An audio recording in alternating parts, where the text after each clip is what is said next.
a možná i vyvolat.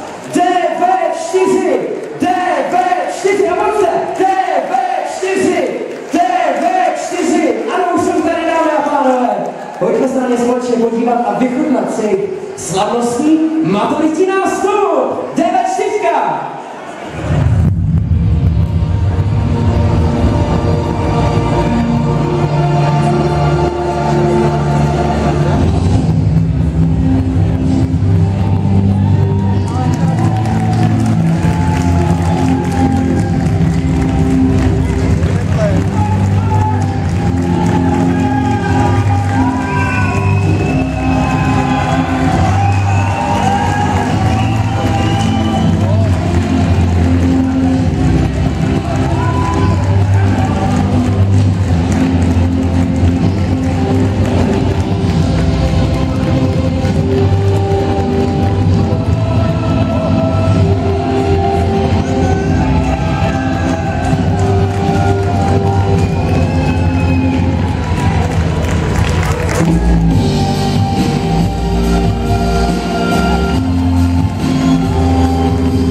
Tady se blíží vrtežový zkoušce.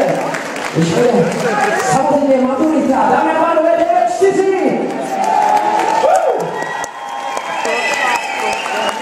Máte se na místo uchvatů, když jste to poklesnujete, zapotřebí také poděkovat choreografce, která pomáhala právě se slavnostním nástupem. Dámy a pánové, Kamila Vojslavská, která se postarala o tak úžasné proporce a koreografie naše studenti a studentek generací DV4. A když jsem u těch díků, tak samozřejmě musím poděkovat i našemu produkčnímu Romanu Jagůdkovi z Production One, kde je Patež Slavovina, stará se o celý chod dnešního maturitního plesu. A já už se celý přesu, se budu moci společně s vámi dočkat slavnostního šerpování. Ale ještě předtím mi dovolte pozvat vás všechny tady v sále na slavnostní maturitní video, protože i to si přichystala pro nás celá třída DV4.